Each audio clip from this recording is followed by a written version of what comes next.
Bom dia, boa tarde, boa noite. Não sei bem a hora que você está assistindo, mas seja muito bem-vindo a mais uma edição do Tela 1 Debate. Eu sou Daniele Vieira e apresento esta edição.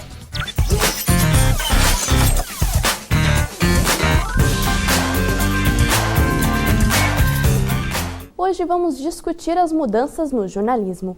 Como a tecnologia alterou a rotina do jornalista?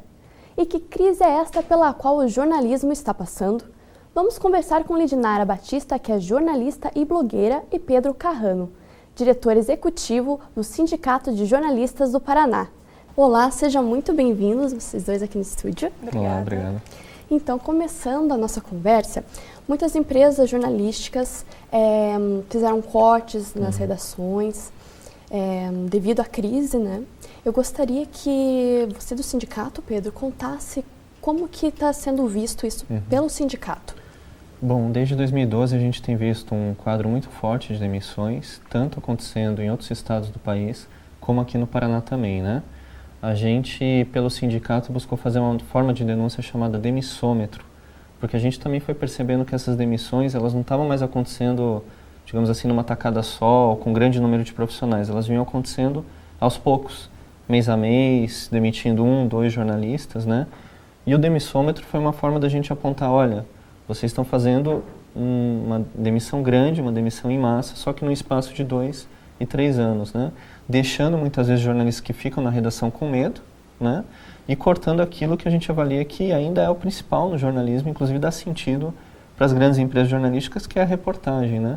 Então a gente vem fazendo a crítica a partir disso, quer dizer, tudo bem, há um momento de crise, há uma crise estrutural na comunicação, uma readequação, o papel das redes sociais, mas será que isso justifica a gente cortar repórteres e manter, por exemplo, cargos de chefias numa redação, ou uma estrutura inchada de chefias, de direção, e cortar justamente na ponta, né? Esse é, bem resumidamente, o debate que o sindicato vem buscando fazer com os jornalistas e vem escutando dos jornalistas também das redações. Né? E pegando nisso que você comentou um pouco, as redações ficando mais enxutas, como que vocês estão lidando com isso, a posição do sindicato? A posição do sindicato é sempre estar junto com os jornalistas, né? A gente tem escutado, tem movido desde ações jurídicas, ido em frente às empresas e feito essa crítica, conversado com recursos humanos, com as direções das empresas, levando esse elemento que está vindo muito da insatisfação das redações, né? Por que cortar 5 repórteres, começar a enxugar a empresa perder, inclusive, como no caso da Gazeta do Povo, por exemplo, né, nos veículos impressos, perdendo seus melhores repórteres muitas vezes, né? E manter toda uma estrutura, e manter toda uma desigualdade de cargos médios para cima, por exemplo, né? Então a gente vem fazendo essa crítica forte e, por outro lado, sempre atentos, né? Valorizando as experiências independentes, as experiências nas redes sociais, os coletivos de jornalistas, coletivos como jornalistas livres, né? O sindicato ele valoriza essas experiências, não tenta vetar ou desvalorizar essas experiências, pelo contrário, a gente valoriza. E no âmbito da assessoria de imprensa, seja sindical, que eu participo, né? Eu sou numa assessoria do Sindicato Municipal, ou assessoria de imprensa no geral, a gente está cobrando que não tenha mais aquela visão de que a assessoria de imprensa joga um profissional lá e ele vai dar conta de tudo, vai ser aquela sinergia multimídia. Não, há que se formar redações e há condição também para se formar essas redações em várias entidades, seja do Estado, sejam empresas, seja sindicatos. A gente tem cobrado isso, porque a gente entende que, claro, as redações estão vivendo essa crise. Para onde vão esses profissionais? É preciso criar condições para isso. Em meio a essa situação, os jornalistas estão encontrando meios para outros tipos de trabalho, como é o caso da Lidinara, né? Você pode compartilhar com a gente como que foi, como que nasceu o Curitidoce? Então, na verdade, até falando um pouco sobre o que ele comentou, o Curitidoce nasceu em setembro do ano passado. 3 meses depois, eu sou jornalista, então eu trabalhava numa TV que fechou. Então, 3 meses depois que o Tour nasceu, teve essa demissão em massas. Na época foram 80 pessoas do grupo. E aí eu consegui continuar me dedicando só ao Tour. Então, deixei um pouco de televisão de lado e passei a apostar mais no turismo. E assim, eu vejo o Tour como um jeito diferente também de fazer assessoria de imprensa. Porque, querendo ou não, o que o assessor quer? Ele quer divulgar um estabelecimento e levar as pessoas até lá. Então, é mais ou menos o que eu faço toda semana. Eu levo um grupo de 20 pessoas em cada lugar. Acaba gerando conteúdo também de imprensa, de internet. É um jeito diferente de fazer uma assessoria de imprensa, se for ver assim por esse lado. A gente tem uma pergunta da nossa repórter, que é a Ana Maier. Oi, Ana. Bom dia, Daniele. Bom dia, Ledinara. Bom dia, Pedro. E eu queria saber da Ledinara como é o mercado de trabalho para esses jornalistas que trabalham com blog. Vale a pena a gente investir nisso? Olha, vale, mas desde que você tenha em mente que não vai estourar de uma hora para outra, salvo raras exceções. Eu tenho blog já há 6 anos, os grandes que estão agora, por exemplo, os de moda, que estão fazendo maior sucesso, também já começaram há 5, 6 anos atrás. Então tem muita gente que está começando blog porque pensa, vou ficar rica, vou ganhar as coisas, e não é bem assim que funciona. Assim, vale a pena você apostar se for uma coisa que você leva com muito gosto, com hobby, e quiser se dedicar, transformar em trabalho, mas tendo consciência que ele pode estourar agora, mas ele pode demorar um pouquinho também. Então tem que gostar bastante. Pedro, e como que o sindicato vê essas novas formas de jornalismo, como o caso da Ledinara com o Curitidoce? Como a gente estava conversando, né? O sindicato, inclusive, ele tem sediado reuniões de coletivos de jornalistas que pedem o espaço do sindicato para fazer suas reuniões. A gente vê uma juventude também querendo manter essa prática da reportagem, mas daí usando a ferramenta das redes sociais.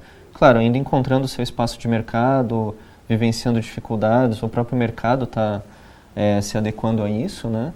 E de uma maneira mais proativa a gente tem cobrado, por exemplo, no meu ramo, né, que é o ramo do jornalismo sindical. A gente tem, e que há muito interesse tanto dos sindicatos de trabalhadores em falar para suas bases, como também falar para a sociedade, né? Então isso na nossa avaliação justifica não só você ter, por exemplo, um jornalista, como você formar uma redação, né? Para poder fazer fotos de qualidade, materiais de qualidade, materiais para as redes, materiais também impressos, né? Para os diretores poderem levar para os trabalhadores. E tem sido muito interessante porque ao ter esse contato com os trabalhadores, é uma fonte de notícias muito interessante, né? Pelos problemas que eles vivenciam, pelas questões que eles trazem. Então a gente tem percebido, por exemplo, esse jornalismo de assessoria de imprensa sendo uma fonte muito importante para outros veículos, produzindo reportagens também, reportagens de conteúdo importantes. Então, um pouco o debate que a gente tem feito nessa gestão é esse, né? Sempre entendendo que é uma crise estrutural que a gente precisa dimensionar, né? O Inácio Ramonet fala bastante disso, né? Ela não justifica as demissões como elas têm sido feitas, né? Mas claro que a gente precisa entender essa modificação da comunicação, né?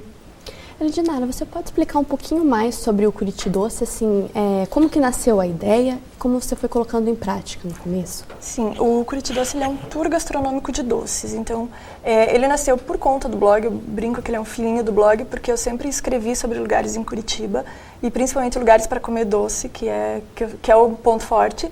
E eu como muito doce, então eu já frequentava vários lugares e um dia, naqueles 5 minutos de besteira, tipo, dá para fazer um roteiro em Curitiba porque tem muita doceria. E assim nasceu. Então eu conversei com os proprietários, eles compraram a ideia que na época era meio maluca, e aí acabou nascendo o tour. Então toda semana eu levo um grupo de 20 pessoas para comer doce. Literalmente, por 3 horas as pessoas comem doces, conhecem um pouco mais de alguns lugares, fazem um passeio pela cidade a pé, que é uma coisa mais difícil de fazer durante a semana, e é um jeito de entretenimento também. Bacana. Pedro, a gente tem uma pergunta para você da nossa repórter, Nicole Gulin. Oi, Nicole. Minha pergunta é direcionada ao Pedro. Como que nós, como estudantes de jornalismo, nós só podemos fazer 4 horas de estágio? Por que nós só podemos fazer isso? E se existe um contrato externo, como que o Sindijor lida com isso? Essa é uma questão bem importante para a nossa gestão. A gente tem como prioridade, inclusive, agradecendo participar aqui, fazer esse contato com os estudantes, para a gente quebrar um pouquinho, né, aqueles fantasmas que às vezes existem em relação ao sindicato e mostrar que os estudantes de jornalistas têm que estar juntos porque o estudante vai vir a ser um jornalista, né?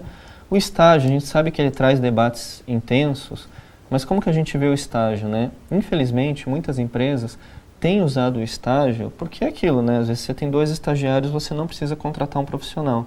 E tem sido, às vezes, uma ferramenta também para precarizar esse trabalho, né?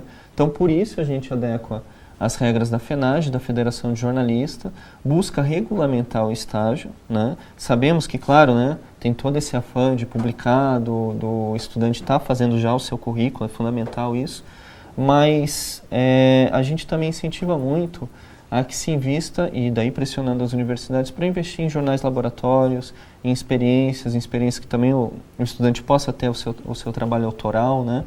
Então, assim, né, a gente pede sempre um pouco de paciência, o mercado está muito difícil.